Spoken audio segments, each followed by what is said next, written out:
আজ আমি আলোচনা করব ইসলামের অত্যন্ত গুরুত্বপূর্ণ একটি ইবাদতের উপরে, যে ইবাদতটি একটু আগেই আমরা সবাই করেছিলাম। একটু আগে যে ইবাদত করে আমরা ময়দানে এসেছি, ওই ইবাদতটার নাম কি কি কোন তো একটু? নামাজ। নামাজ এটা হচ্ছে ফার্সি শব্দ। নামাজটা কি শব্দ কোন তো? ফার্সি।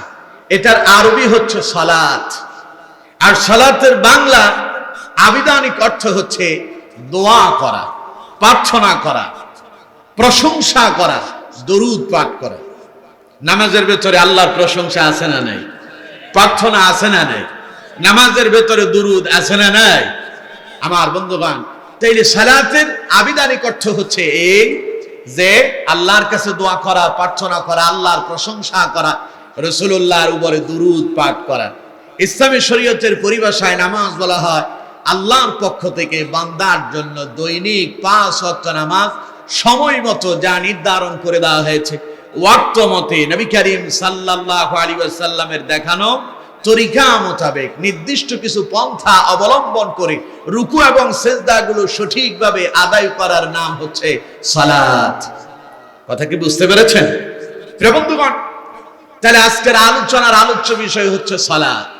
আজকের আলোচনার আলোচ্য বিষয়টা কি কোন তো? সালাত। সালাত আমাদের মুমিনদের জন্য একটি গুরুত্বপূর্ণ ইবাদত, যা প্রত্যেক মুমিন পুরুষ এবং মুমিনা নারীর উপরে আল্লাহ পাক অপরিহার্য ফরজ ইবাদত হিসেবে ধার্য করে দিয়েছেন। প্রত্যেককে আদায় করতে হবে, ঠিক কিনা? ঈমান আনার পরে ইসলামের প্রথম ফরজ বিধানটা হচ্ছে সালাত। ঈমান আনার পরে ইসলামের প্রথম বিধানটা কি? আমার বন্ধুগণ, নবী করিম সাল্লাল্লাহু আলাইহি ওয়াসাল্লাম বুখারীর এক হাদিসের ভেতরে নবীজি ইরশাদ করছেন, ইসলামের বুনিয়াদ হলো 5টা। ইসলামের বুনিয়াদ কয়টা? নবী করিম সাল্লাল্লাহু আলাইহি ওয়াসাল্লাম বলছেন, বুনিয়াল ইসলাম আলা খামসিন শাহাদাতু আল্লা ইলাহা ইল্লাল্লাহ ওয়া আন্না মুহাম্মাদান আবদুহু ওয়া রাসূলুহু ওয়া ইকামিস সালাত ওয়া ইতাইজ যাকাত ওয়াল হজ্জি ওয়া সাওমি রমাদান রাওয়াহুল বুখারী। জোরে বলুন আল্লাহু আকবার। আমার বন্ধুগণ, নবী করিম সাল্লাল্লাহু আলাইহি ওয়াসাল্লাম বলছেন, ইসলামের খুঁটি, ইসলামের স্তম্ভ হলো 5টা। ইসলামের স্তম্ভ কয়টা কোন তো? 5টা। প্রথমটা হচ্ছে কালেমা, এই সাক্ষ্য দাও লা ইলাহা ইল্লাল্লাহ মুহাম্মাদুর রাসূলুল্লাহ। সর্বপ্রথম ইসলামের স্তম্ভ হলো আপনাকে মুখে উচ্চারণ করতে হবে, অন্তরে বিশ্বাস করতেই হবে আল্লাহ ছাড়া দ্বিতীয় কোনো মাবুদ নাই, আইন দাতা নাই, বিধান দাতা নাই, রিজিক দাতা নাই, হায়াত দাতা নাই, মৃত্যু দাতা নাই, সকল কিছুর একচ্ছত্র মালিক যিনি, তিনি কে? এর পাশাপাশি মুহাম্মদ সাল্লাল্লাহু আলাইহি ওয়াসাল্লামের প্রতি ঈমান আনতে হবে। মুহাম্মদ সাল্লাল্লাহু আলাইহি ওয়াসাল্লাম তিনি হচ্ছেন আল্লাহর প্রেরিত বান্দা এবং রাসূল। সুবহানাল্লাহ।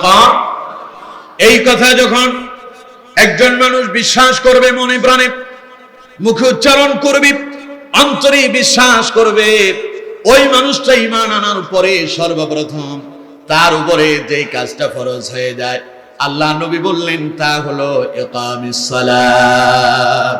তার উপরে প্রথম ফরজ দায়িত্ব হচ্ছে নামাজ। প্রথম ফরজটা কি কোন তো? আরো জোরে বলেন কি? একজন মানুষ ফজরের পরে ঈমান আনলো, ফজরের পরে ঈমান আনার পরে তার উপরে এই মুহূর্তে কোনো ফরজ বিধান নাই। যোহরের আজান হয়ে গেল, যোহরের আজান হয়ে যাওয়ার সঙ্গে সঙ্গে তার উপরে সর্বপ্রথম ফরজ বিধানটা হলো যোহরের সালাত কায়েম করা। আরেকজন মানুষ যোহরের পরে ঈমান আনলো, যোহরের পরে যখন আসরের ওয়াক্ত হয়ে যাবে, তার উপরে সর্বপ্রথম ফরজ বিধানটা হলো আসরের নামাজ আদায় করা। এইভাবে একজন মানুষ আসরের পরে ঈমান আনলো, মাগরিবের ওয়াক্ত হয়ে গেলে পরে তার উপরে প্রথম ফরজ হলো মাগরিবের নামাজ আদায় করা। আরেকজন মানুষ মাগরিবের পরে ঈমান আনয়ন করলো, তার উপরে সর্বপ্রথম ফরজ বিধান হলো এশারের নামাজ আদায় করা। আরেকজন মানুষ এশারের পরে ঈমান আনলো, এশারের নামাজ শেষ হয়ে গেল, এরপরে লোকটা ঈমান আনয়ন করলো, তার উপরে সর্বপ্রথম ফরজ বিধানটা হলো ফজরের সালাত আদায় করা। সুবহানাল্লাহ বলবেন না? তার আগে তার উপর আর কোনো ফরজ আমল নাই। সর্বপ্রথম ফরজ ইবাদত হলো নামাজ কায়েম করা।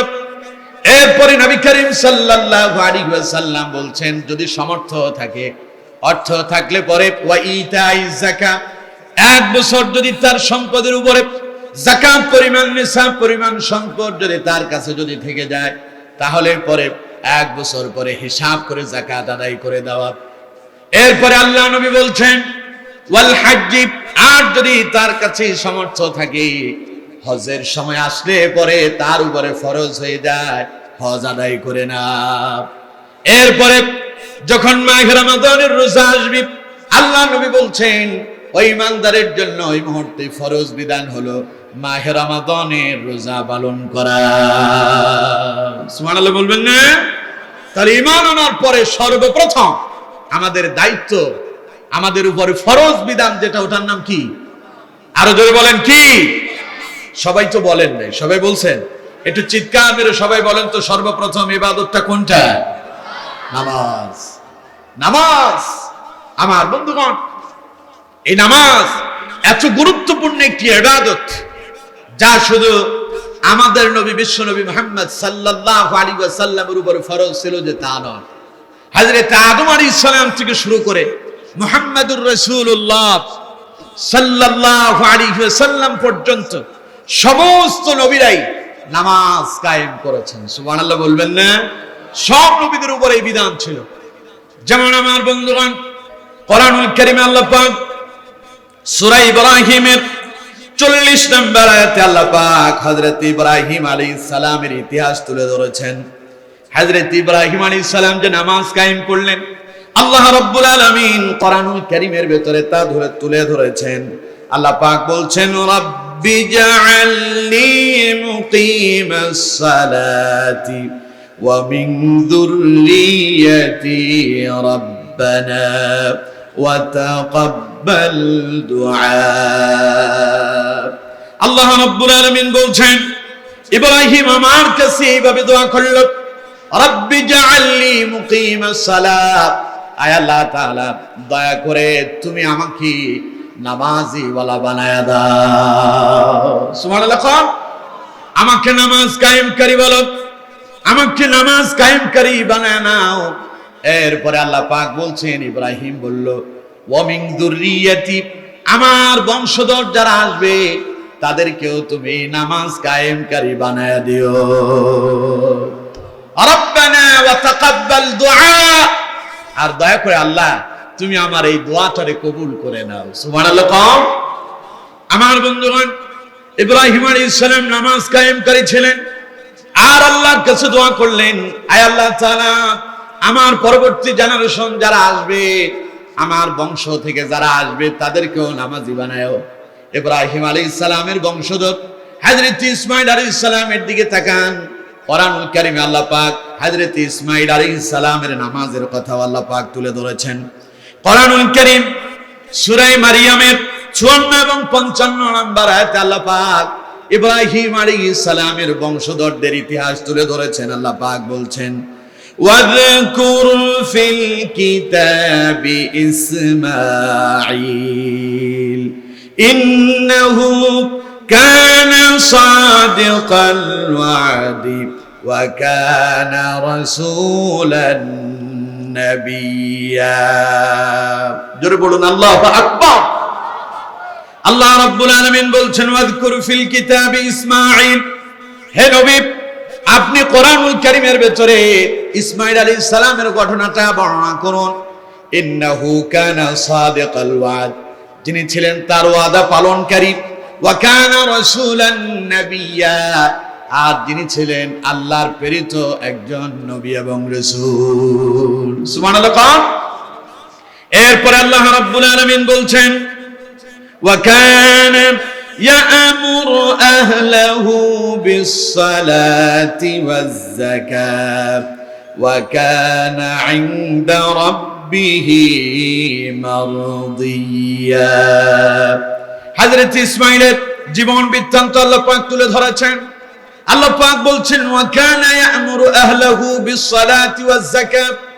ইসমাঈল তিনি তার পরিবার পরিজনদেরকে আদেশ করেছেন, ওয়া কানা ইয়া'মুরু আহলাহু, তিনি তার আহাল পরিজনদেরকে আদেশ করেছেন, বিস-সালাতি ওয়াজ-যাকাত, তারা যেন নামাজ কায়েম করে এবং যাকাত আদায় করে।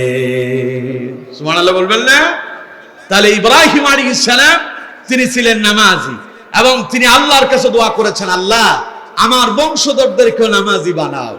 আর ইব্রাহিম আলাইহিস সালামের বংশ থেকে এসেছেন হযরত ইসমাঈল আলাইহিস সালাম। সেই ইসমাঈল আলাইহিস সালাম তিনিও নামাজ আদায় করলেন এবং তার বংশধরদেরকে নামাজের জন্য আদেশ করলেন। সুবহানাল্লাহ বলেন। আল্লাহ রাব্বুল আলামিন হযরত ইসমাঈল আলাইহিস সালাম সম্পর্কে আরেকটু বাড়িয়ে বললেন, আল্লাহ পাক বললেন, ওয়া কানা ইনদা রাব্বিহি মারদিয়া। আল্লাহ সুবহানাহু ওয়া তাআলা বলছেন, ইসমাঈল যিনি এমন একজন ব্যক্তি ছিলেন যিনি আল্লাহর প্রতি সন্তুষ্ট ছিলেন, আল্লাহও তার প্রতি সন্তুষ্ট ছিলেন। সুবহানাল্লাহ বলবেন না? ইসমাঈল আলাইহিস সালামের নাম শুনছেন আপনারা? কতক্ষণ শুনছেন? ইব্রাহিম আলাইহিস সালাম যাকে আল্লাহর জন্য কোরবানি দিতে গিয়েছিলেন, ইব্রাহিম আলাইহিস সালাম যখন তাকে কোরবানি দিতে গেলেন, তিনি কি বললেন? ইব্রাহিম আলাইহিস সালাম বললেন, আব্বা আমার কলিজার টুকরা সন্তান, আমি স্বপ্নে দেখেছি তোমাকে কোরবানি করতেছি, এখন তোমার অভিমত জানতে চাই। হযরত ইসমাঈল আলাইহিস সালাম জবাব দিচ্ছেন, আব্বা আপনি তো আল্লাহর নবী, যা স্বপ্নে আপনি দেখেছেন তাই করেন, নিশ্চয়ই আপনি আমাকে ধৈর্যশীলদের কাতারে পাবেন। সুবহানাল্লাহ।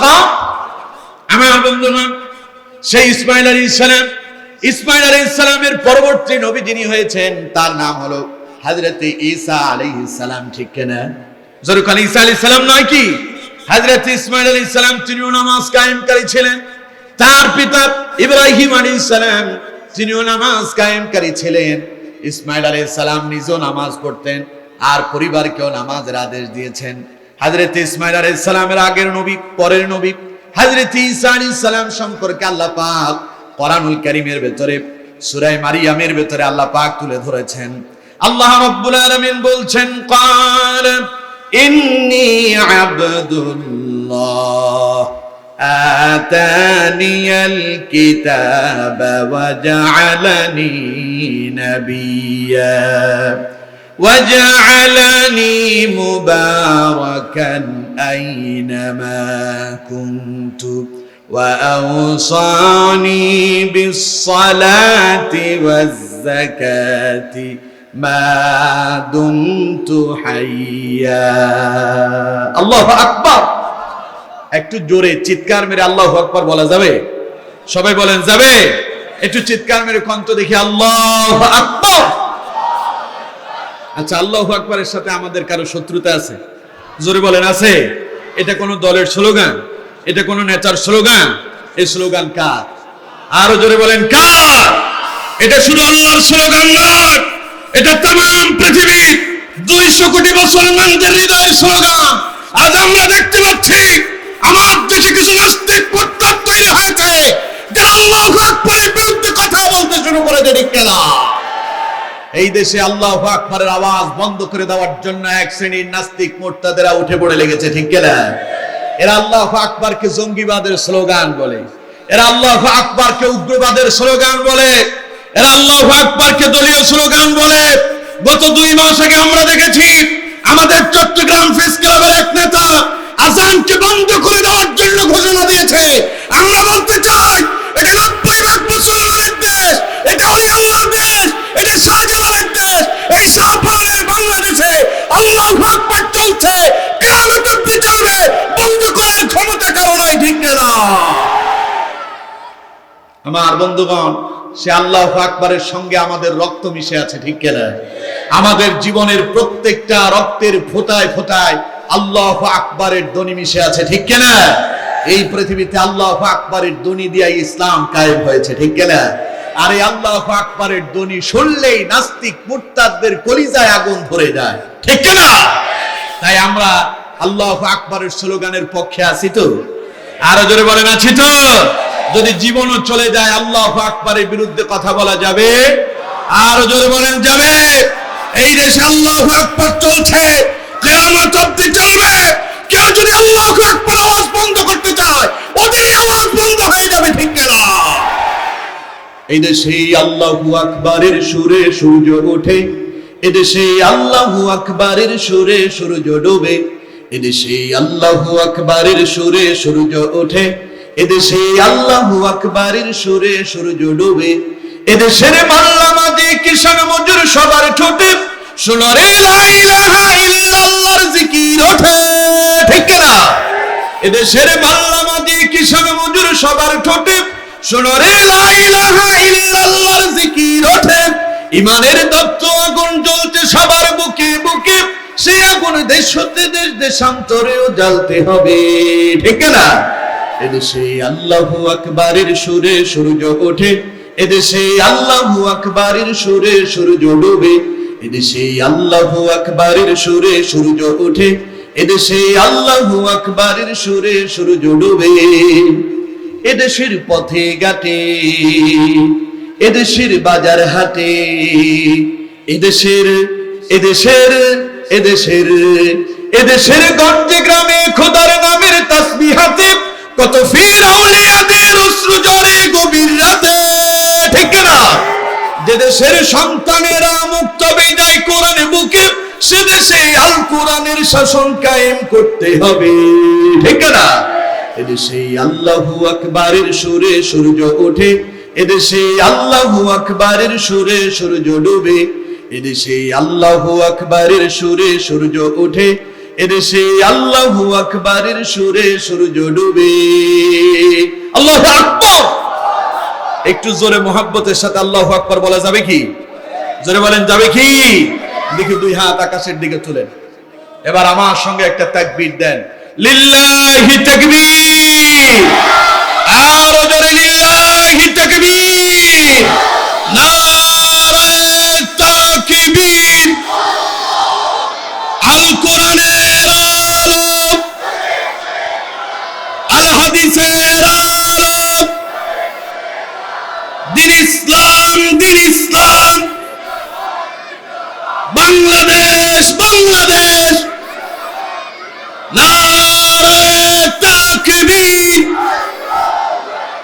আলহামদুলিল্লাহ, হাত নামান। আল্লাহ আমাদের হাতগুলো কবুল করুক, আমরা বলি আমিন।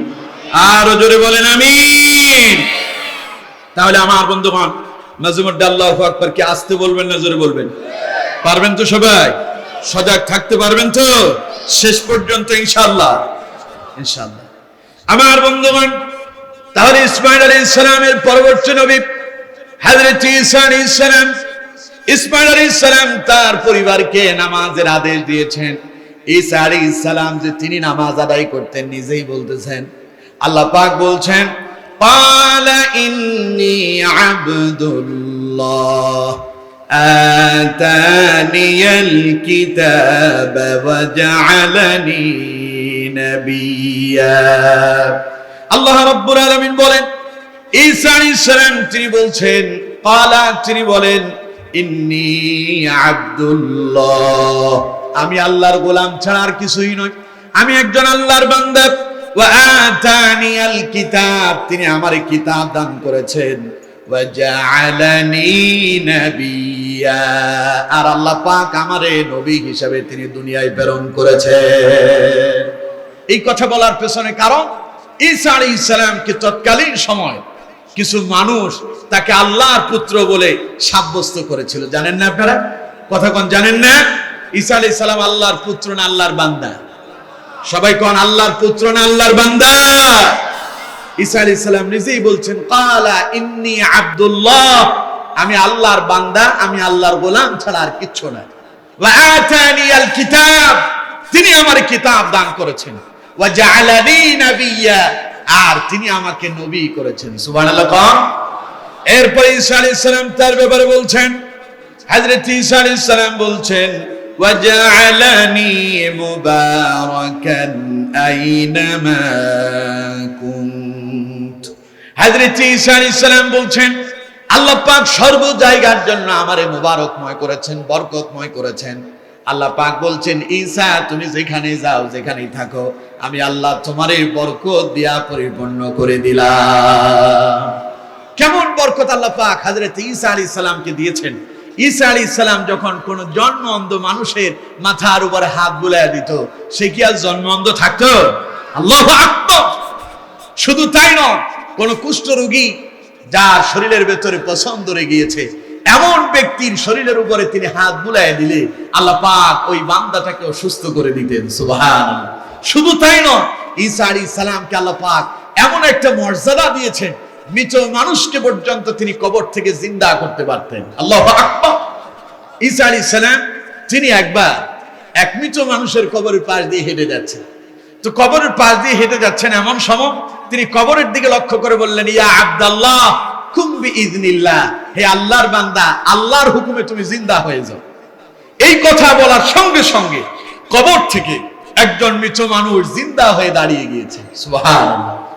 হাদিসের ভেতরে এসেছে, মানুষটা অত্যন্ত বিশাল লম্বা দেহের অধিকারী ছিল। তার সমস্ত শরীরের চুল, তার আপনার চোখের পশম সহ, বড়ি সহ, হাতের পশম সহ সবগুলো সাদা হয়ে আছে। ঈসা আলাইহিস সালাম বললেন, তোমার পরিচয় জানতে চাই, তুমি যে কবর থেকে জিন্দা হইছো, তোমার পরিচয়টা একটু বলো তো দেখি। লোকটা বলতেছে, আমি পৃথিবীর প্রথম রাসূল হযরত নূহ আলাইহিস সালামের সন্তান। সুবহানাল্লাহ। আল্লাহ পাক ঈসা আলাইহিস সালামকে এই বরকত দান করেছেন। ঈসা আলাইহিস সালাম তিনি নিজেই বলছেন, ওয়াজআলানি মুবারাকান আইনামা কুনতু ওয়া আওসানি বিসসালাতি ওয়াজ যাকাতি মা দুমতু হাইয়া। হযরত ঈসা আলাইহিস সালাম বলছেন, ওয়াজআলানি মুবারাকান আইনামা কুনতু, তাম পৃথিবীর জন্য আল্লাহ রাব্বুল আলামিন আমি যেখানেই যাই না কেন, আল্লাহ পাক বলছেন প্রত্যেক জায়গায় যেখানেই তুমি থাকো, ঈসা আলাইহিস সালামকে বললেন আমি তোমারে বরকতময় করে দিলাম। এরপরে হযরত ঈসা আলাইহিস সালাম বললেন, এবার আল্লাহ আমারে কিছু দায়িত্ব দিয়েছেন। আল্লাহ রাব্বুল আলামিন আমাকে কি বললেন, ওয়া আওসানি বিসসালাতি ওয়াজ যাকাতি মা দুমতু হাইয়া। হে ঈসা, তোমার দায়িত্ব হচ্ছে তুমি নামাজ কায়েম করবে, আর মৃত্যুর আগ পর্যন্ত নামাজ কায়েম করবে এবং যাকাত আদায় করবে। সুবহানাল্লাহ। তাহলে ঈসা আলাইহিস সালাম নামাজি ছিলেন না বেনামাজি ছিলেন? আরো জোরে কোন, নামাজি না বেনামাজি? নামাজি ছিলেন। এবার আসুন, ঈসা আলাইহিস সালামের পরবর্তী নবীর নাম কি? ঈসা আলাইহিস সালাম তো এখনো ইন্তেকাল করেন না। কোথায় আছেন কোন তো? আসমানে আছেন। ঈসা আলাইহিস সালামকে আল্লাহ পাক যখন আসমানে তুলে নিলেন, তার 600 বছর পরে এই পৃথিবীতে আল্লাহ পাক একজন নবীকে প্রেরণ করেছেন। সেই নবীর নামটা আমি জানতে চাই। একজন মানুষ চিৎকার করে কন্ত দেখে ওই নবীর নাম কি? সুবহানাল্লাহ। অনেকেই জানেন ওই নবীর নাম মুহাম্মাদুর রাসূলুল্লাহ সাল্লাল্লাহু আলাইহি ওয়াসাল্লাম। চিৎকার মেরে পড়েন সুবহানাল্লাহ। নবীর ব্যাপারে কোরআন কি বলে শোনেন। আল্লাহ রাব্বুল আলামিন মুহাম্মদ সাল্লাল্লাহু আলাইহি ওয়াসাল্লাম সম্পর্কে সূরা তাহা 132 নম্বর আয়াতে বলছেন, ওয়া আমুর আহলাকা বিসসালাতি ওয়াসতাবির আলাইহা লা নাসআলুকা রিজকা নাহনু নারযুকুকা ওয়াল আকিবাতু লিত্তাকওয়া। আল্লাহু আকবার। ভুলে গেছেন আপনারা? আল্লাহু আকবার কি আসতে হবে না জোরে হবে? তা আপনারা এখন জোরে বলছেন না আসতে বলছেন? কথা কয় না। আসতে বলছেন না জোরে বলছেন? আসতে বলছেন। এখন কি আসতে বলবেন না জোরে বলবেন? একটু জোরে কোন তো আল্লাহু আকবার। আল্লাহু আকবার বললে খুশি কে হন? আর অসন্তুষ্ট কেডা হয়? এখন শয়তানরে খুশি করতে চান না আল্লাহরে খুশি করতে চান? তা আল্লাহরে খুশি করলে তাকবীর জোরে দিতে হবে। চিৎকার মেরে কোন আল্লাহু আকবার। আমার বন্ধুগণ, আল্লাহ পাক নবীজির ব্যাপারে বলছেন সূরা তাহা 132 নম্বর আয়াতে আল্লাহ পাক বলছেন, ওয়া আমুর আহলাকা বিসসালাত। হে নবী, আপনি আপনার আহলকে, আপনার পরিবারকে নামাজের জন্য আদেশ করেন, নামাজের জন্য তাদেরকে আদেশ করেন। ওয়াসতাবির আলাইহা, এবং এর উপর আপনি ইস্তেকামত থাকেন। সুবহানাল্লাহ। এরপরে আল্লাহ পাক বলছেন লা নাসআলুকা রিজকা নাহনু নারযুকুকা ওয়াল আকিবাতু লিত্তাকওয়া। লা নাসআলুকা রিজকা, নবী আমি আপনার কাছে কিন্তু রিজিক চাই না। আমি আল্লাহ আপনার কাছে কি চাই না? রিজিক চাই না, সম্পদ চাই না, বরং নাহনু নারযুকুকা, আমি আল্লাহই তো আপনার রিজিক দান করি। সুবহানাল্লাহ।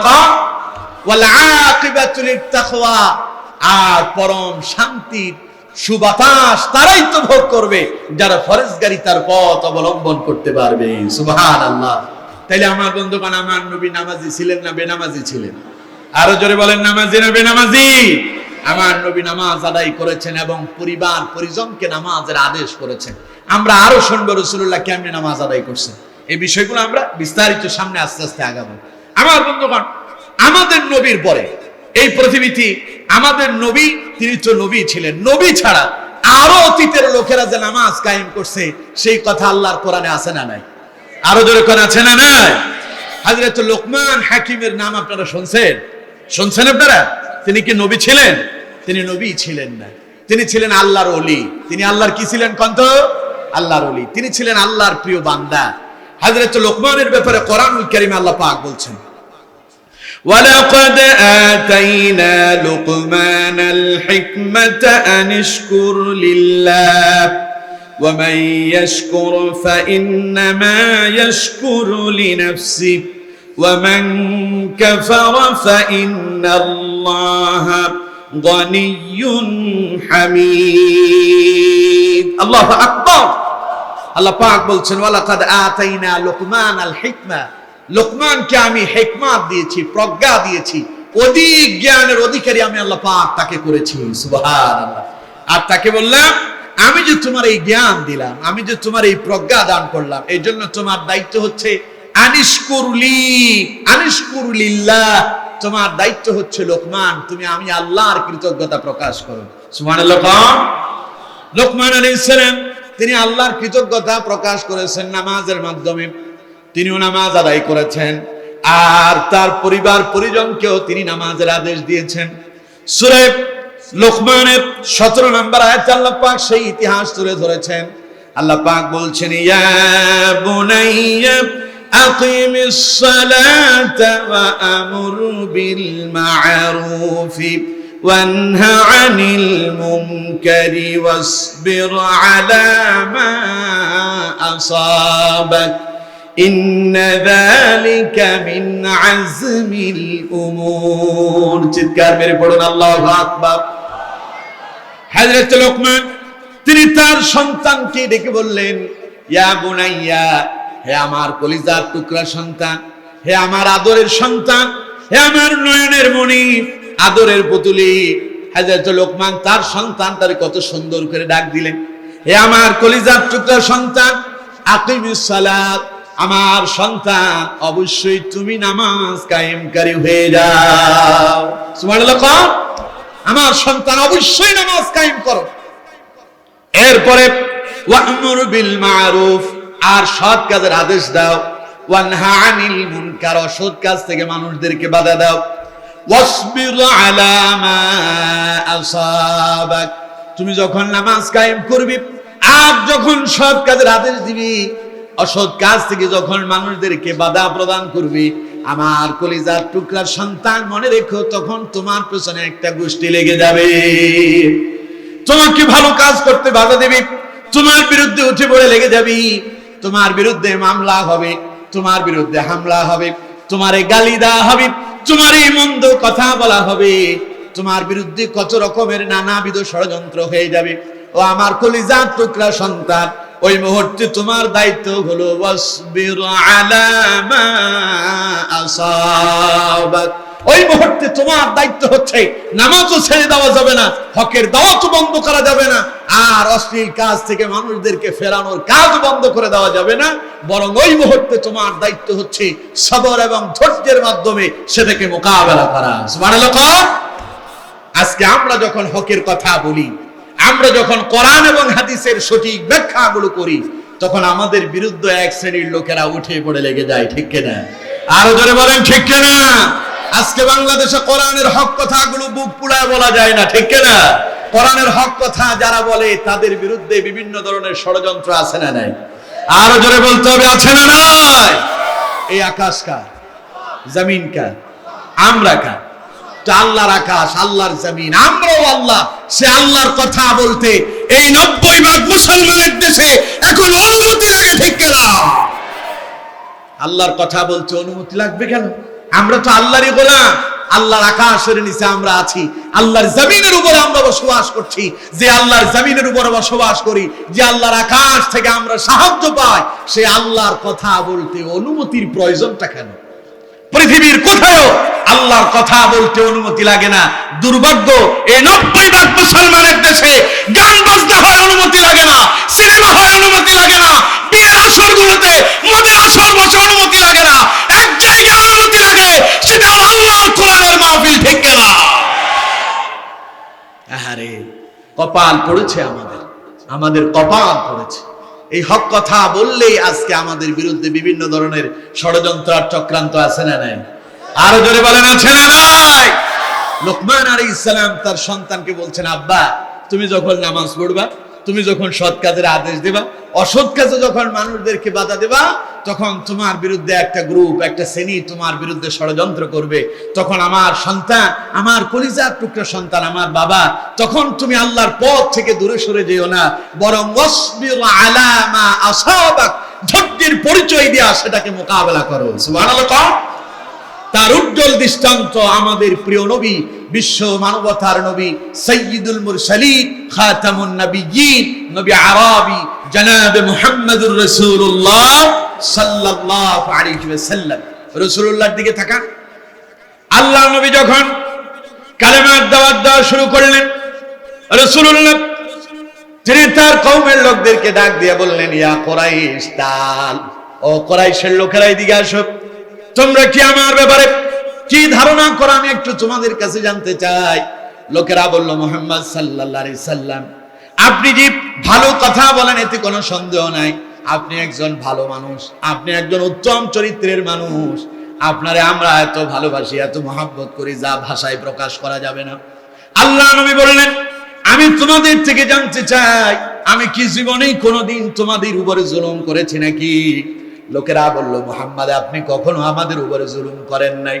রাসূলুল্লাহ বললেন, আমি কখনো তোমাদের আমানতের খেয়ানত করেছি নাকি? লোকেরা বলল, মুহাম্মদ তুমি কখনো আমাদের আমানতের খেয়ানত করনি। রাসূলুল্লাহ বললেন, আমি আরেকটি বার জানতে চাই, আমার ব্যাপারে তোমাদের ধারণা কি? কাফেররা সকলে এক বাক্যে জবাব দিল, মুহাম্মদ সাল্লাল্লাহু আলাইহি ওয়াসাল্লাম আপনার ব্যাপারে আমাদের ধারণা হলো আপনার মতো এমন চরিত্রবান একজন মানুষ আল্লাহর আকাশের নিচে জমিনের উপরে আর কেউ হতে পারে না।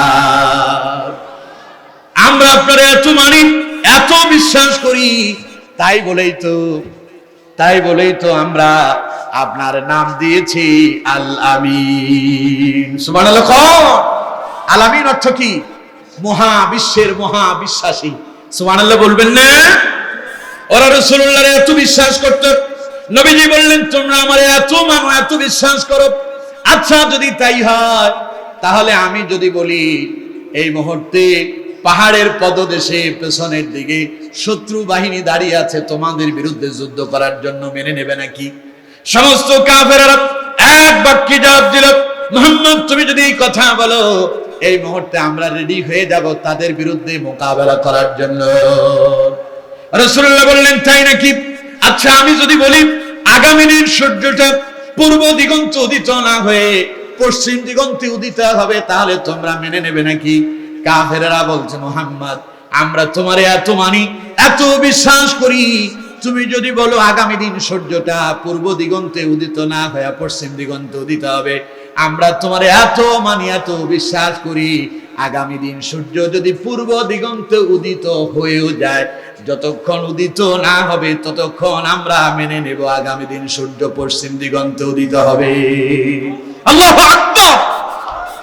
রাসূলুল্লাহ বললেন, আরে তোমরা আমারে এত মানো, এত বিশ্বাস করো, আমারে তোমরা এত ভালোবাসো, আমিও কিন্তু তোমাদেরকে কম ভালোবাসি না। আচ্ছা আমি যদি তোমাদেরকে এই মুহূর্তে একটা দাওয়াত দেই, ভালোবাসার কথাটা শোনাই, তোমরা মেনে নেবে নাকি? সবাই বলল, মুহাম্মদ তুমি কি বলতে চাও, তুমি বলো, আমরা শুনতে চাই। নবীজি বললেন, কুলু লা ইলাহা ইল্লাল্লাহ তুফলিহুন। আল্লাহু আকবার। আমি তোমাদেরকে সফল কাম বানাতে চাই। আমি চাই তোমরা দুনিয়াও সফল হয়ে যাও, পরকালেও সফল হয়ে যাও। তোমরা যে লাত মানাত উজ্জা সহ 360টা দেবতার উপাসনা করতেছ, ওইগুলো লাথি মেরে ফেলে দাও। এক আল্লাহর উপরে বিশ্বাস করো। তোমরা বলো লা ইলাহা ইল্লাল্লাহ, আল্লাহ ছাড়া আর কোনো মাবুদ নাই। এই কথা যদি তোমরা মনে প্রাণে বিশ্বাস করে নাও, আল্লাহ নবী বললেন তুফলিহুন, তাহলেই তোমরা সফলকাম। সুবহানাল্লাহ বলবেন না? কাফেররা কি বলল? কেউ কোনো প্রতিবাদ করল না। সবাই মাথা ধরে নিচের দিকে নিয়ে গেল, সবাই মাটির দিকে তাকিয়ে আছে। কিন্তু নবীজির আপন মানুষ, ঘরের মানুষ রাসূলুল্লাহর চাচা আবু লাহাব রাসূলুল্লাহর দিকে আঙ্গুল উঁচু করে বলল, মুহাম্মদ তুই ধ্বংস হয়ে যা। বলুন নাউযুবিল্লাহ। এত আস্তে বললেন? আমার রাসূলকে অভিশাপ দেওয়া হচ্ছে, আপনার জবান দিয়ে নাউযুবিল্লাহ এত আস্তে বের হলো, এটা কি সম্ভব হয়? একটু জোরে কর না, নাউযুবিল্লাহ। আমার রাসূল ধৈর্যের পরিচয় দিলেন। আবু লাহাব রাসূলুল্লাহর উপর অভিশাপ দিল। নবীজি চুপ করে দাঁড়িয়ে আছেন। রাসূলুল্লাহ যদিও কোনো প্রতিবাদ করলেন না, কিন্তু নবীজির বন্ধু একজন আছেন। তিনি কে? তিনি হাবিবুল্লাহ, যিনি রাসূলুল্লাহকে আল্লাহর বন্ধু বলে ঘোষণা দিয়েছেন।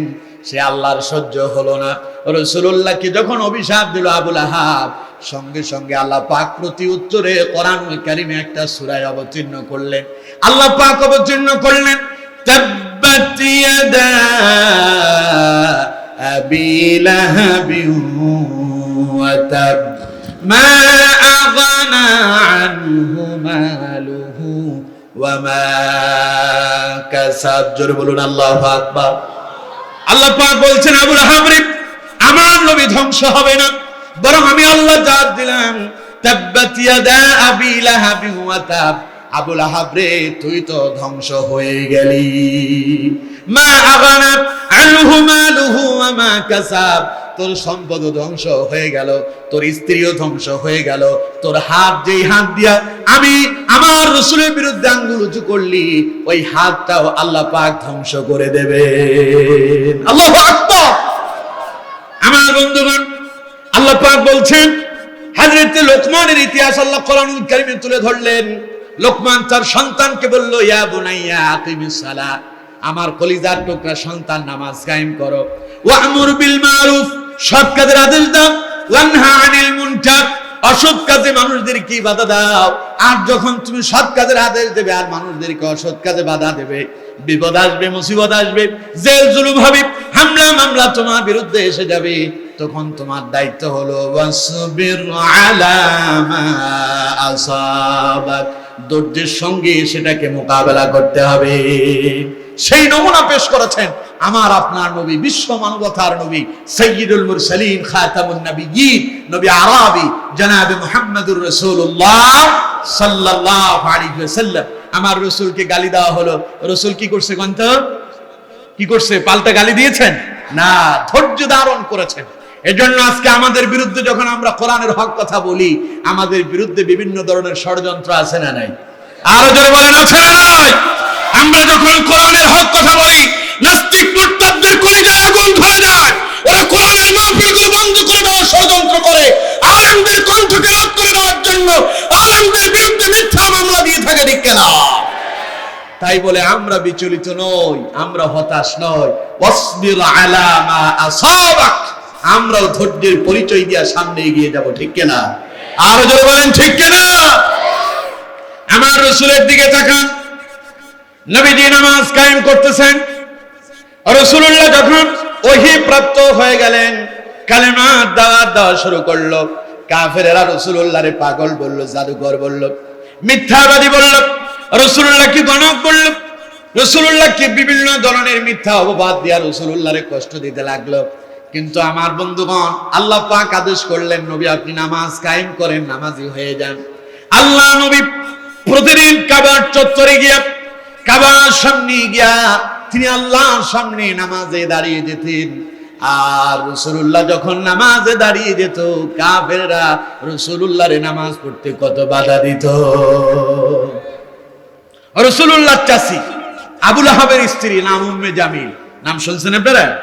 এই মহিলাটা এত খারাপ ছিল, এত জঘন্য ছিল।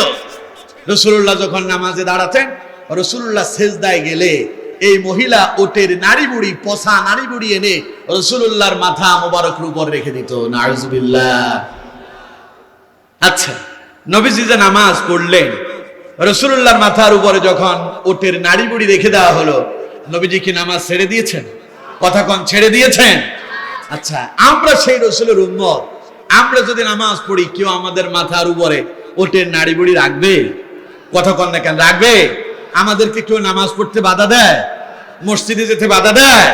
আমরা যখন নামাজে যাই, মসজিদে যাই, লোকেরা আমাদেরকে আরো উৎসাহিত করে। রাস্তায় দেখলে নামাজি ব্যক্তির লোকেরা সালাম দেয়, সম্মান করে, ইজ্জত কম করে না বেশি করে? তাহলে রাসূলুল্লাহ নামাজ পড়তে গেলেন, কত বাধার সম্মুখীন হলেন, আল্লাহর নবী নামাজ ছাড়লেন না।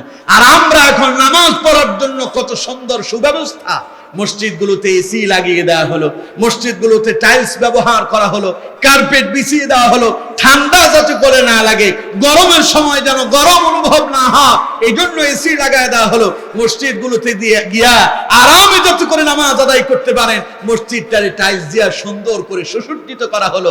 এত সুন্দর সুব্যবস্থা থাকার পরেও আমরা নামাজ পড়তে পারি না। কথা কোন ঠিক কিনা? আরো জোরে কোন ঠিক কিনা? আর রাসূলুল্লাহর দিকে তাকান, আমার নবী মসজিদে নববী, মসজিদে হারামের সামনে নামাজে দাঁড়ালেন। মক্কার সিটি নাম আবু জাহেল। নাম কি? নাম কি? সবচাইতে বড় বাটপা, সবচাইতে বড় সিটা, এটাও রাসূলুল্লাহর চাচা। ইসলামের পূর্বের নাম ছিল আবুল হেকাম, জ্ঞানীর পিতা। খুব জ্ঞানী ছিল, অনেক জ্ঞান তার ভেতরে ছিল, কিন্তু ইসলাম আসার পরে ইসলামের জ্ঞান মানতে পারেনি বিদায় আল্লাহর পক্ষ থেকে তার নাম দেওয়া হয়েছে আবু জাহেল, মূর্খের পিতা। আমার বন্ধুগণ, সেই আবু জাহেল আমার রাসূলের চিনল না।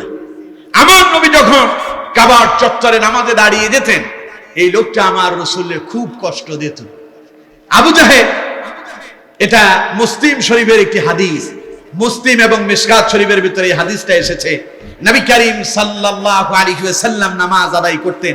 এই নামাজের দৃশ্যটা আবু লাহাবের মোটেও সহ্য হতো না। একদিন আবু লাহাব মক্কার নেতার কাছে গিয়ে বলতেছে, শুনেছি মুহাম্মদ নাকি তোমাদের সামনে কাবার চত্বরে এসে মাথা নাকি নত করে দেয়, সেই নাকি তার কপালে এবং তার মুখের ভেতরে বালি কণা তার মুখের ভেতরে লাগিয়ে নেয়। কথা কি সত্য? নেতা বলছে, হ্যাঁ সত্যই তো। আবু জাহেল বলছে, আমি যদি কখনো কোনোদিন মুহাম্মদকে আমার সামনে পাই, মুহাম্মদ যদি আমার সামনে এইভাবে তার মনিবের সামনে মাথা নত করে, তাহলে পরে আমি মুহাম্মদের মাথাটাকে মাটির সঙ্গে মিশে দেব। বলুন নাউজুবিল্লাহ। আমি তার মাথাটাকে মাটির সঙ্গে ফিশে দেব, তার চেহারাটাকে মাটির সঙ্গে ঘষে দেব, এমনকি তার ঘাড়টারে মটকায় দেব। নাউজুবিল্লাহ। যেই চিন্তা সেই কাজ। রাসূলুল্লাহ নামাজে দাঁড়িয়ে গেলেন। হাদিসটা হযরত আবু হুরায়রা রাদিয়াল্লাহু তাআলা আনহু হাদিসটি বর্ণনা করতেছেন। আমার নবী কাবার চত্বরে নামাজে দাঁড়িয়ে গেল, রাসূলুল্লাহ নামাজ আদায় করতেছেন।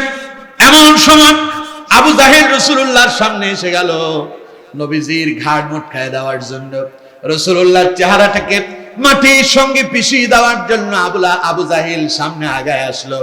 আবু জাহেল বলতেছে, আমি যখন মুহাম্মদ সাল্লাল্লাহু আলাইহি ওয়াসাল্লামের সামনাসামনি চলে গেলাম, উদ্দেশ্য রাসূলুল্লাহর ঘাড় মটকায় দিবি, এই উদ্দেশ্য নিয়ে যখন সামনে গেল, আবু জাহেল বলতেছি, হঠাৎ করে আবু জাহেল শীত পতাং হয়ে গেছে, মাটিতে পড়ে আবু জাহেল নিজেই গড়াগড়ি খাচ্ছে আর চিৎকার করতেছে, বাঁচাও বাঁচাও। আবু জাহেলের লোকেরা আবু জাহেলের এই পরিস্থিতি দেখে তার কাছে দৌড়ায় আসলো। আবু জাহেলের প্রশ্ন করতেছে, আবুল হিকাম আপনার কি হয়েছে, আপনি এমন চটপট করতেছেন কেন? আবু জাহেল বলতেছে, আমারে বাঁচাও বাঁচাও। কেন তোমার বাঁচাতে হবে, ঘটনা কি তা আগে বলো। আবু জাহেল বলতেছে, আমি যখন মুহাম্মদ সাল্লাল্লাহু আলাইহি ওয়াসাল্লামের সামনে চলে গেলাম, আমি যখন তার মাথাটাকে মাটির সঙ্গে মিশে দেব বলে, ঘাড় মটকায় দেব বলে, এই চিন্তা করে যখন তার সামনে চলে গেলাম, এমন সময় আমি লক্ষ্য করলাম আমার এবং তার মাঝামাঝি সামনে দিয়া বিশাল একটা আগুনের গর্ত তৈরি হয়ে গেল। আল্লাহু আকবার বলবেন না? আমি দেখতে পেলাম মুহাম্মদ সাল্লাল্লাহু আলাইহি ওয়াসাল্লাম এবং আমার মাঝামাঝি জায়গার ভেতরে একটা বিশাল গর্ত হয়ে গেল, আগুনের গর্ত হয়ে গেছে, আগুনের স্তূপ দাঁড়ায় গেল। আমার মনে হচ্ছে জানো, আমি যদি আরেকটু সামনে এগিয়ে যাই আগুন আমারে গ্রাস করবে, আগুনটা চুম্বকের মতো আমারে টেনে টেনে খেয়ে ফেলতে চায়। আবু জাহেল যখন এই কথা বলল, রাসূলুল্লাহ তার সাহাবীদেরকে শোনালেন, ও আমার সাহাবীরা, তোমরা তো জানো না ওই মুহূর্তে আল্লাহ পাক ফেরেশতা অবতীর্ণ করেছেন। আবু জাহেল যদি আরেকটু সামনে যদি এগিয়ে যেত তাহলে পরে ফেরেশতারা তার ঘাড় মটকায় দিত আর তার অঙ্গ প্রত্যঙ্গ গুলো ছিঁড়ে ছিঁড়ে আগুনের ভেতরে নিক্ষেপ করত। আল্লাহু আকবার! সেই ইতিহাস আল্লাহ পাক কোরআনুল কারীমের ভেতরে তুলে ধরেছেন। সূরা আলাকের ভেতরে আল্লাহ পাক বলছেন, আওয়া আইতাল্লাযী ইয়ানহা আবদান ইযা সাল্লা। নবী, আপনি কি দেখেননি একজন ব্যক্তি আপনি যখন নামাজে দাঁড়াতেন, আবদান ইযা সাল্লা, আপনি আমার বান্দা যখন নামাজে দাঁড়িয়ে যেতেন, লোকটা আপনার নামাজের ভেতরে ডিস্টার্ব করতো, আপনাকে বাধা দিত। আল্লাহ পাক বলছেন, আলাম ইয়ালাম বিআন্নাল্লাহা ইয়ারা, সেই কি জানেন আপনি যে নামাজে দাঁড়িয়ে গেছেন সে যে আপনারে ডিস্টার্ব করতেছে, আমি আল্লাহ যে সব দেখি তা কি সেই জানে না? সে কি জানে না আমি যে দেখতে পাই? সে তো সবই জানে। তার সাহস হয় কেমনে আপনার সামনে এসে দাঁড়ায়? আল্লাহ রাব্বুল আলামিন বলছেন, কাল্লা লা ইল্লাম ইয়াতাহি লানাসফা'আম বিন্নাসিয়া নাসিয়াতিন কাযিবাতিন খাতিয়া। চিৎকার মেরে পড়েন আল্লাহু আকবার। মনে আছে আপনাদের? কথা কোন স্মরণ আছে? আল্লাহু আকবার আসছে না জোরে? তাইলে জোরে কোন আল্লাহু আকবার। আমার বন্ধুগণ, আল্লাহ পাক বলছেন, কাল্লা লা ইল্লাম ইয়ানতাহি, কখনো না তাকে ছেড়ে দেওয়া হবে না, তাকে পাকড়াও করা হবে। সে যদি তার এই কাজ থেকে বিরত না হয়, লানাসফা'আম বিন্নাসিয়া, আল্লাহ পাক বলছেন তাকে এমন ভাবে পাকড়াও করা হবে তার মাথার সামনের দিকের চুল গুচ্ছ ধরে টেনে টেনে আমি আল্লাহ তারে টেনে হিসড়ে আমার কাছে নিয়ে আসবো। আল্লাহু আকবার। এবার আল্লাহ পাক বলছেন, নাসিয়াতিন কাযিবাতিন খাতিয়া, যার চুল গুচ্ছ ধরে আল্লাহ পাক টেনে টেনে সামনের দিকে নিয়ে আসবেন, টেনে হিসড়ে নিয়ে আসবেন। আল্লাহ পাক বলছেন, নাসিয়াতিন, এই চুলগুচ্ছ হলো কাযিবাতিন, মিথ্যাবাদীর, খাতিয়া, পাপিষ্ট মিথ্যাবাদীর চুলগুচ্ছ। যদি আমার রাসূলকে যদি বাধা দেয় তাহলে পরে আমি আল্লাহ তারে টেনে হিসড়ে এইভাবে অপমানিত করব। আল্লাহু আকবার। এবার আমার বন্ধুগণ একটু চিন্তা করেন, আমার নবী এই নামাজের জামাত কায়েম করতে গিয়া, নামাজ প্রতিষ্ঠা করতে গিয়া কত নির্যাতন, কত জুলুম অত্যাচারের শিকার হলেন। আমরা সেই নবীর উম্মত, নিজেরা আশিকে রাসূল বলে দাবি করতেছি, কিন্তু নামাজের ধারের কাছে আমরা নাই। ঠিক কিনা? জোরে কোন ঠিক কিনা? আমাদের অবস্থা হলো নবীর প্রেমে ভক্ত, দিল হয়েছে শক্ত, নামাজ পড়ি না আমরা সারা দিনে এক ওয়াক্ত। ঠিক কিনা? সপ্তাহে শুক্রবার জুমার দিনও অনেক মানুষের মসজিদে পাওয়া যায় না। আছে না নাই? আরো জোরে বলেন, আছে না নয়? নামাজ দৈনিক আল্লাহ কয় ওয়াক্ত ফরজ করেছেন? আরো জোরে বলেন, কয় ওয়াক্ত? আপনারা কয় ওয়াক্ত পড়তেছেন? সবাই পড়েন? তবে এমনও লোক এখানে থাকতে পারে আজকের এশারের নামাজ পড়ে নাই, এমন মানুষ কি থাকতে পারে না? আবার আমার দেশের লোকেরা বলে নামাজ না পড়লে কি হয়েছে, আমার কি ঈমান কমে গেছে নাকি? এমন কথা আছে না নাই? আরো জোরে বলেন, আছে না নাই? আবু দাউদ শরীফের হাদিস, নবী করিম সাল্লাল্লাহু আলাইহি ওয়াসাল্লাম বলছেন, বাইনাল আবদি ওয়া বাইনাল কুফরি তারকুস সালাম। একজন মুমিন আর একজন কাফেরের মাঝে একটাই পার্থক্য, মুমিন নামাজ পড়ে আর কাফের নামাজ পড়ে না। তুমি নামাজই পড়ো না, আবার বলো নামাজ না পড়লে কি হয়েছে, আমার কি ঈমান কমে গেছে নাকি? নবীজির হাদিস দ্বারা প্রমাণিত হয়ে যায় কাফের নামাজ পড়ে না। আর তুমি মুমিন হওয়ার পরে যদি নামাজ না পড়ো, তোমার সাথে আর কাফেরের সঙ্গে কোনো ভেদাভেদ থাকে না। থাকে? আরেকটা হাদিস শোনেন, নবীজি বলেছেন কেউ যদি ইচ্ছাকৃত এক ওয়াক্ত নামাজ ছেড়ে দেয়, আল্লাহ নবী বলেন সঙ্গে সঙ্গে সেই কবরিতে ঢুকে যায়। আল্লাহ নবী বলছেন মান তারাকা সালাতান মুতাআম্মিদান ফাকাদ কাফার, কেউ যদি ইচ্ছাকৃত এক ওয়াক্ত নামাজ তরক করে, ইচ্ছাকৃত এক ওয়াক্ত নামাজ ছেড়ে দেয়, তাহলে পরে সেই কুফরির ভেতরে আবার চলে যায়। নাউজুবিল্লাহ বলবেন না? এখন আপনার সঙ্গে মিলান, দৈনিক কয় ওয়াক্ত নামাজ আপনি ইচ্ছাকৃত ছাড়তেছেন? দৈনিক কত নামাজ আপনি ছেড়ে দিলেন? ইচ্ছাকৃত নামাজের ওয়াক্ত হয়ে যায়, আযান শুনতে পান, নামাজ পড়তে মনে চায় না, যখন ইচ্ছাকৃত নামাজ ছেড়ে দেন রাসূলুল্লাহ বলেন আপনার আর ঈমান থাকে না। আর আপনি বলতেছেন নামাজ না পড়লে কি হয়েছে, আমার কি ঈমান কমে গেছে নাকি? এবার কত নামাজ যিনি পড়লো না তার ঈমান আছে না গেছে? আবার সবাই একটু জোরে বলতে হবে, যিনি নামাজ পড়েন না তার ঈমান আছে না গেছে? তাহলে আপনি যে বলতেছেন ঈমান কমে গেছে, আরে বেটা তোর তো ঈমানই চলে গেছে, তোর তো ঈমান চলেই গেছে। দৈনিক 5 ওয়াক্ত নামাজ ইচ্ছাকৃত ছাড়তেছেন আপনি, 5 বারই আপনি ঈমান হারা হয়ে যাচ্ছে। নাউজুবিল্লাহ বলবেন না? অথচ আমার বন্ধুগণ, সমস্ত নবীরা নামাজ আদায় করেছেন, নবীরা তাদের পরিবারকে নামাজের আদেশ করেছেন। এবার আমরা সেই নবী, বিশ্ব নবী মুহাম্মদ সাল্লাল্লাহু আলাইহি ওয়াসাল্লামের আমরা উম্মত, আল্লাহর প্রতি আমাদের বিশ্বাস আছে না নাই? আরো জোরে বলেন আছে না নাই?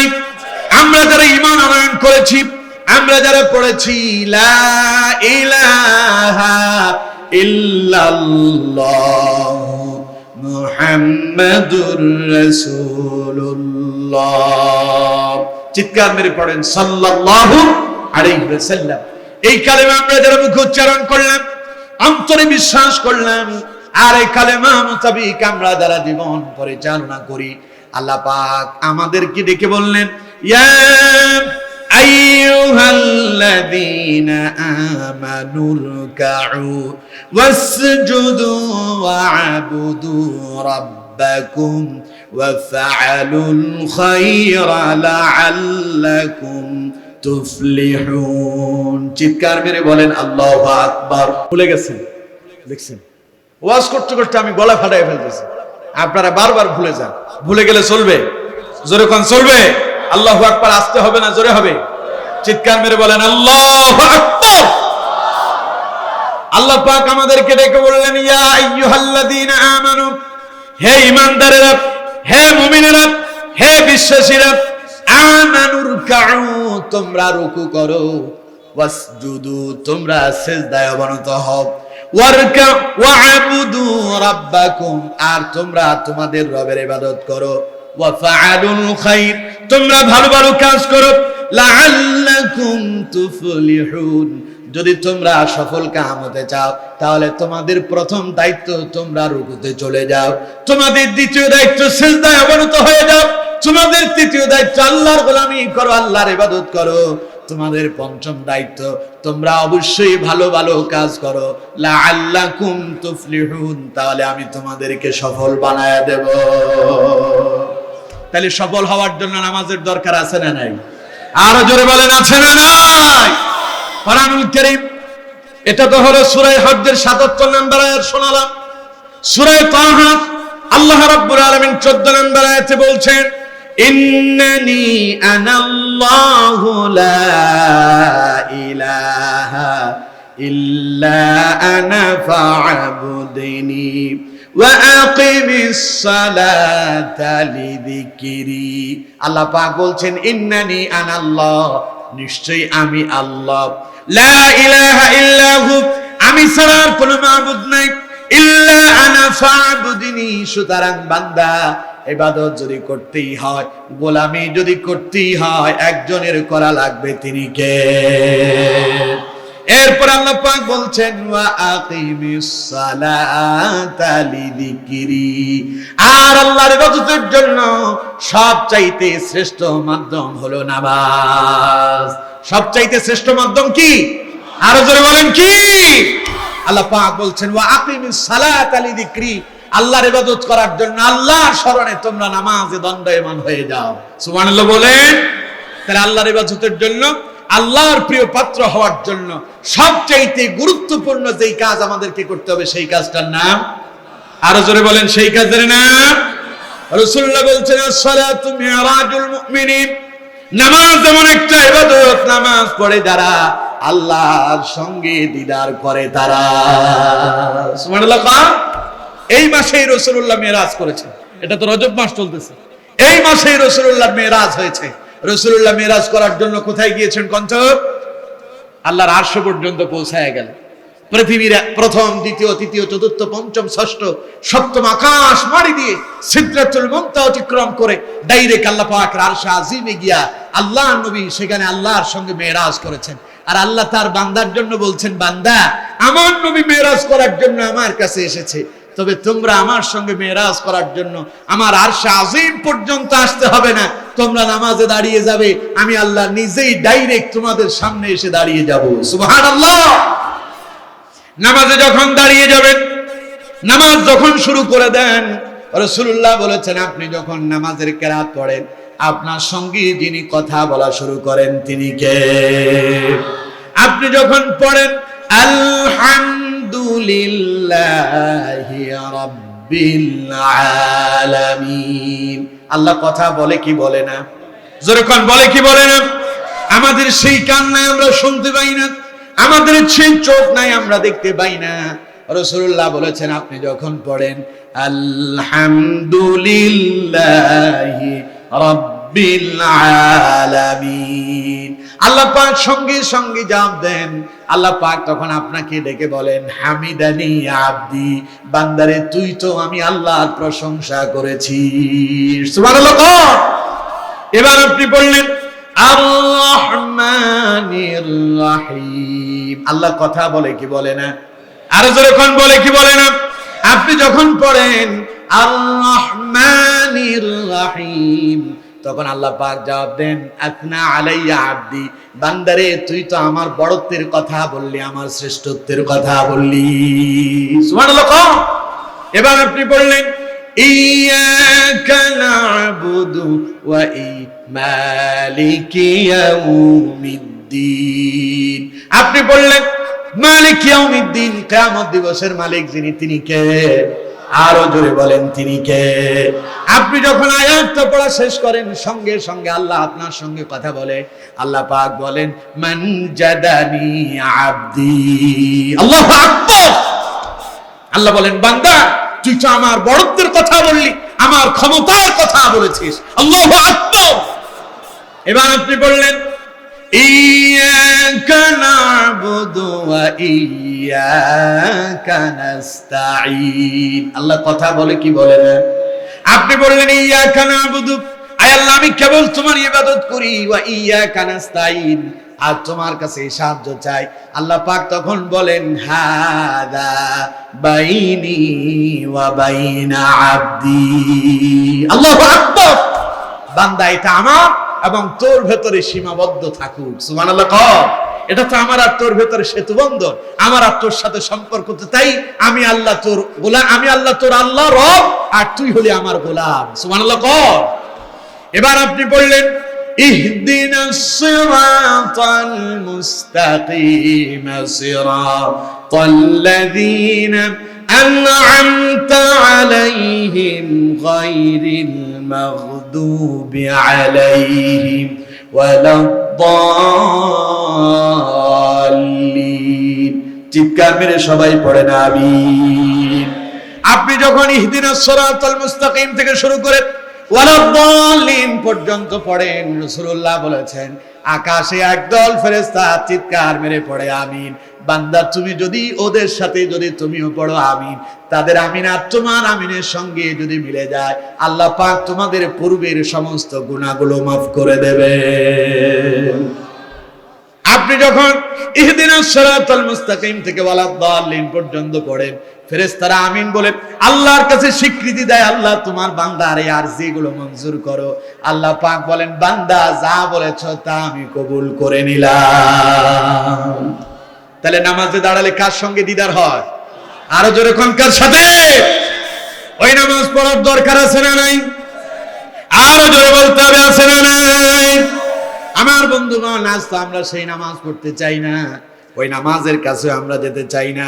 অথচ আল্লাহ রাব্বুল আলামিন এই নামাজের দায়িত্ব শুধু আমাদের উপরে দিয়েছেন তা নয়, যিনি রাষ্ট্রপ্রধান হবেন তিনি যদি মুমিন হন, তিনি যদি মুসলমান হন, আল্লাহ রাষ্ট্রপ্রধানের জন্য তিনি চারটা বৈশিষ্ট্য, চারটা দায়িত্ব আল্লাহ রাষ্ট্রপ্রধানকে দিয়েছেন। কয়টা? সবাই কোন কয়টা? চারটা দায়িত্ব রাষ্ট্রপ্রধানের। আল্লাহ পাক সেই কথাগুলো কোরআনুল কারীমের সূরা হাজ্জের 41 নম্বর আয়াতে আল্লাহ পাক বলছেন, আল্লাযীনা ইম্মাক্কান্নাহুম ফিল আরদি আকামুস সালাতা ওয়া আতাউয যাকাতা ওয়া আমারু বিল মা'রুফি ওয়া নাহা আনিল মুনকার। জোরে বলুন আল্লাহু আকবার। আরেকটু জোরে বলা যাবে কি আল্লাহু আকবার?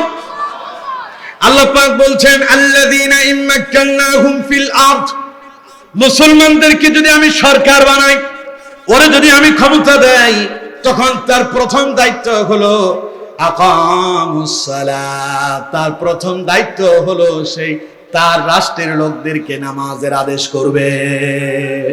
কিসের আদেশ করবে? নামাজের আদেশ করবে। তার দায়িত্ব হচ্ছে তার রাষ্ট্রের ভেতরে নামাজকে প্রতিষ্ঠা করা। সুবহানাল্লাহ বলবেন না? আমার বন্ধুগণ, তাহলে এবার আমরা একটু আমাদের সঙ্গে মিলাইতো, আমাদের আর এই রাষ্ট্র মুসলিম রাষ্ট্র না অমুসলিম রাষ্ট্র? এখন আমাদের রাষ্ট্রপ্রধান যিনি, তিনি কি ইমামতি করার যোগ্যতা রাখেন? কথা কোন রাখেন?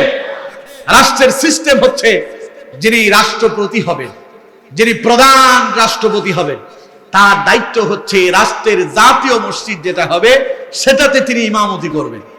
তিনি যদি কোনো কারণে অনুপস্থিত হন অথবা তিনি যদি ইমামতি করার যোগ্যতা যদি না রাখেন, তাহলে ইমামতির দায়িত্ব আসবে প্রধানমন্ত্রীর উপরে।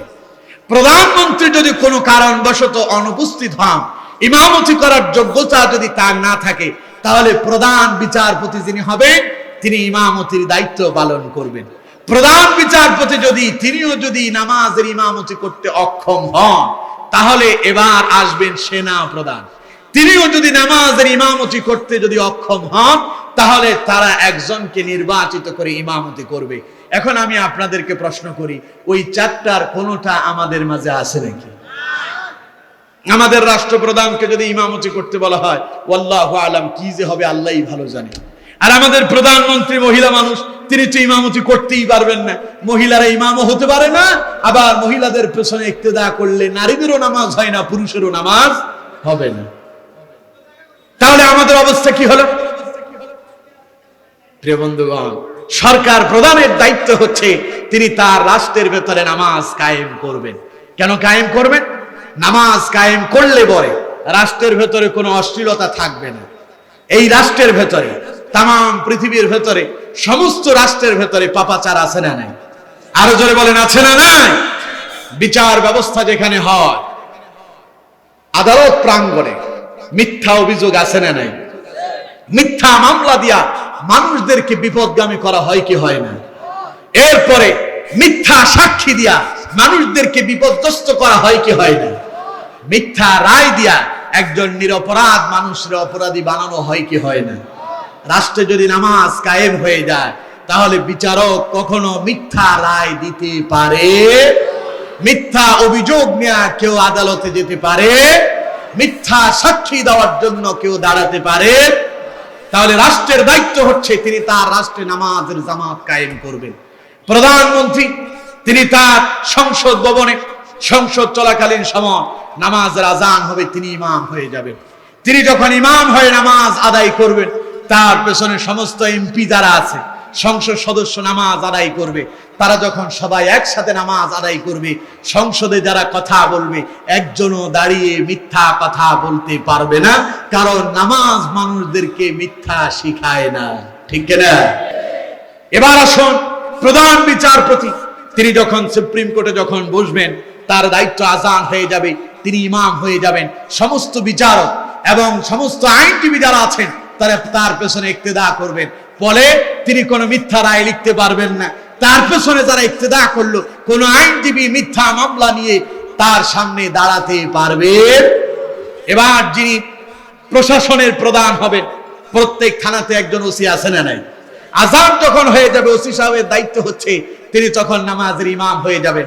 তার পেছনে থাকা এসআই, তারপরে সমস্ত কনস্টেবল সবাই তার পেছনে দাঁড়িয়ে যাবে, তিনি ইমামতি করবেন। তাহলে তিনি আর সুদ খাওয়ার সম্ভাবনা আছে? এবার যদি ওসি সাহেব যদি সুদ ঘুষ যদি না নেন, এরপরে তার পেছনে দাঁড়ানো তার এসআই অথবা তার কোন কনস্টেবল, সেই কি সুদ খাওয়ার সম্ভাবনা আছে? এজন্য আল্লাহ পাক বলছেন সরকারের দায়িত্ব হচ্ছে তিনি তার রাষ্ট্রের ভেতরে নামাজ কায়েম করবেন। কেন নামাজ কায়েম করবেন? আল্লাহ পাক বলছেন ইন্নাস সালাতা তানহা আনিল ফাহশাই ওয়াল মুনকার।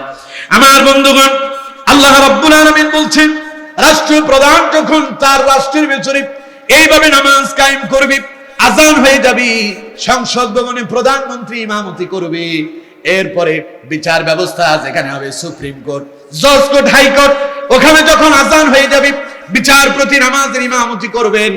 এরপরে প্রশাসনে থানাগুলোতে যখন আজান হয়ে যাবে, সেখানে থানার যিনি ওসি সাহেব হবেন তিনি ইমামতি করবেন। এরা সবাই যদি ইমাম হয়ে যায়, প্রত্যেকে যদি নামাজ কায়েম করে, আল্লাহ পাক বলছেন ইন্নাস সালাতা তানহা আনিল ফাহশাই ওয়াল মুনকার। এই নামাজ তাদের সকলকে যাবতীয় পাপাচার থেকে বিরত রাখবে। সুবহানাল্লাহ বলবেন না?